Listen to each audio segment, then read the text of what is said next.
भागवत जी के माध्यम से सुखदेव जी महाराज ने परीक्षित जी को बहुत सारे प्रसंग कहे। उसी प्रसंग में से एक भगवान के नाम के ऊपर भी सुखदेव जी महाराज ने परीक्षित जी को एक उपाख्यान बताया। वह उपाख्यान है अजामिल उपाख्यान। सुखदेव जी महाराज ने कहा कि हे राजन, हे परीक्षित, यदि हमें नरक से बचना हो, यदि हमारे जीवन में जितने पाप हुए हों, यदि उन पापों को घटाना चाहते हो, उन पापों से छुटकारा चाहते हो, तो उन पापों को घटाने के लिए सिर्फ एक ही उपाय है। शास्त्रों में सिर्फ एक ही उपाय बताया है और वो है सिर्फ भगवान का नाम, वो है श्रीमन नारायण का नाम। परीक्षित, ऐसे ही भगवान के नाम के ऊपर एक उपाख्यान है, मैं तुम्हें बताता हूँ, और वह है अजामिल उपाख्यान। परीक्षित, एक अजामिल नाम का ब्राह्मण था। अपने माता पिता के साथ अजामिल रहता था। तो एक समय की बात है, अजामिल के पिताजी ने अजामिल को आज्ञा दी कि पुत्र, मेरे पूजन के लिए मैं अभी पूजा में बैठ रहा हूँ, तो तुम पूजन के लिए थोड़े पुष्प तोड़ करके ले आओ। और अजामिल पुष्प तोड़ने के लिए बगीचे में जा पहुंचा। अजामिल पुष्प तोड़ करके ला ही रहा था, तभी अजामिल की दृष्टि एक शूद्र और एक वैश्या पर पहुंची। और जैसे ही अजामिल की दृष्टि उन शूद्र और उस वैश्य पर पड़ी, सो ही अजामिल की दृष्टि भी दूषित हो गई। उस वैश्या के पास जाकर के अजामिल कहता है कि देवी, क्या आप मेरे साथ मेरी पत्नी के रूप में रहेंगी? अब जैसे ही अजामिल की बात वैश्या ने सुनी, सो ही अजामिल के साथ वैश्या उसके घर पर आ गई। देखा कि माता पिता हैं उसके, सो अजामिल ने उस वैश्या पर मोहित होकर के अपने माता पिता को भी घर से निकाल दिया और उस वैश्या के साथ में रहने लगा। परीक्षित, उस वैश्या के साथ में रहते रहते उसका जीवन इतना दूषित हो गया, इतना दूषित हो गया कि उसके संग से जो अजामिल कभी ब्राह्मण के रूप में पूजा जाता था, जो अपने माता पिता की आज्ञा का पालन करता था, जो वेद पाठी ब्राह्मण था, जो शास्त्रों का ज्ञान धरने वाला ब्राह्मण था, वही अजामिल मात्र एक वैश्या के संग से एक बहुत बड़ा डाकू हो गया, एक बहुत बड़ा चोर हो गया।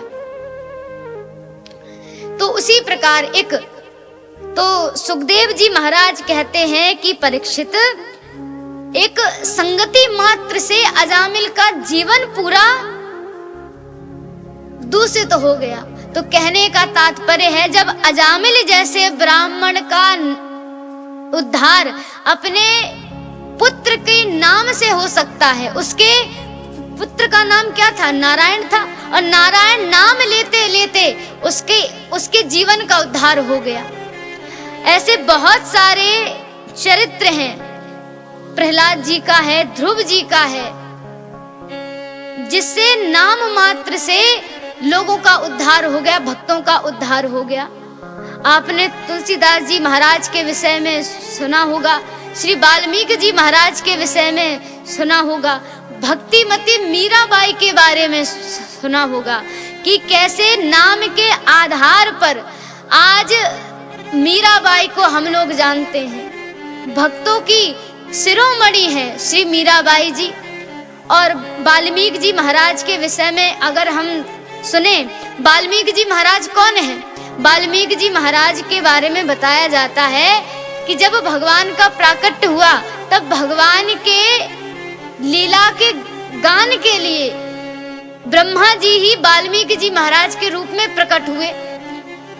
वाल्मीकि जी महाराज का जन्म एक ब्राह्मण समाज में हुआ था, लेकिन बाल्यावस्था में उनकी संगति कोल भीलों के साथ में हो गई। और जब कोल भीलों के साथ में उनकी संगति हुई, तो वाल्मीकि जी महाराज ने अपने ब्राह्मण परिवार का त्याग कर उन्हीं कोल भीलों के साथ में जाकर के वो रहने लगे। और युवावस्था में होने के बाद जब वाल्मीकि जी महाराज युवावस्था को प्राप्त हुए तब एक भिलनी की पुत्री के साथ ही वाल्मीकि जी महाराज का विवाह हो गया। अब वाल्मीकि जी महाराज का विवाह जब भिलनी की पुत्री के साथ हुआ तो कुछ समय के बाद उनके बालक भी हुए। तो अपने परिवार के पालन पोषण करने के लिए, अपने परिवार को पालने के लिए वाल्मीकि जी महाराज क्या करते, लोगों को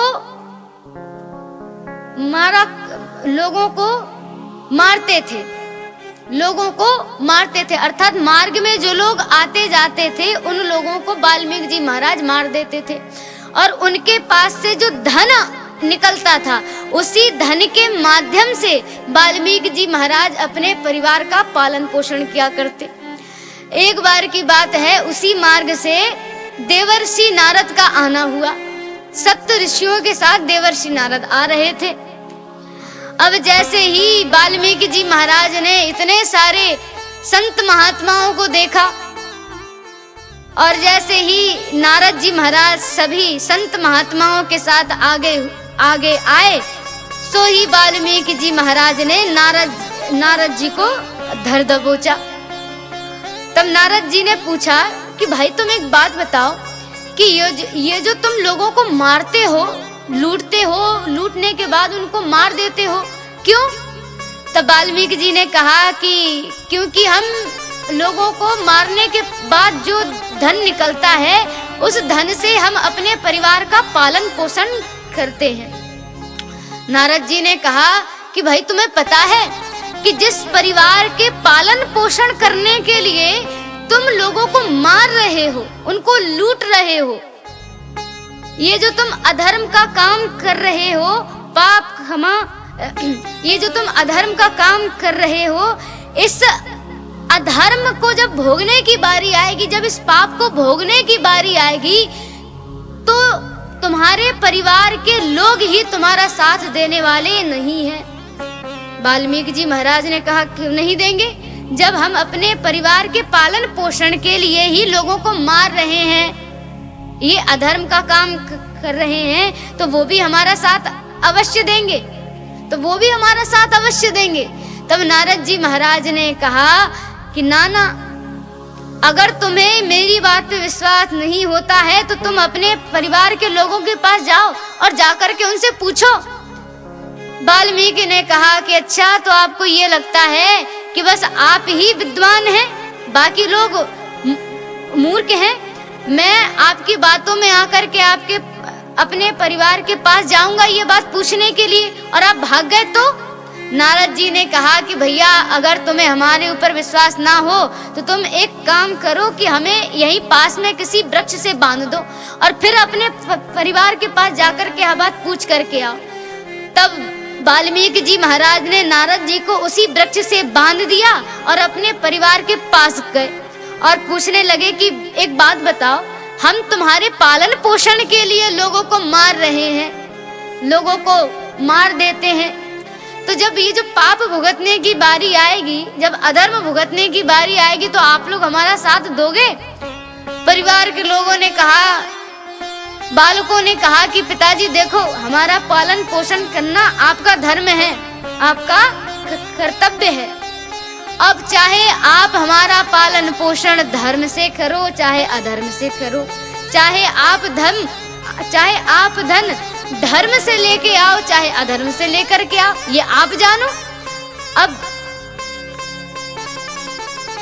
जैसे ही यह बात वाल्मीकि जी महाराज ने सुनी, सो ही वाल्मीकि जी महाराज के हृदय में वैराग्य उत्पन्न हो गया और वाल्मीकि जी महाराज दौड़े दौड़े नारद जी के समक्ष गए और नारद जी के पास जाकर के नारद जी महाराज से कहा कि हे गुरुदेव, आपने एकदम उचित कहा था कि जब पाप भुगतने की बारी आएगी तो परिवार के लोग कोई साथ देने वाला नहीं है।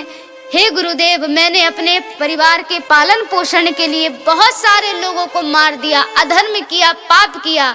हे गुरुदेव, अब आप ही मुझे कोई ऐसा मार्ग दिखा दें जिससे मेरा उद्धार हो जाए। तब नारद जी महाराज ने वाल्मीकि जी महाराज को एक मंत्र प्रदान किया और वो वाल्मीकि जी महाराज को नारद जी ने कहा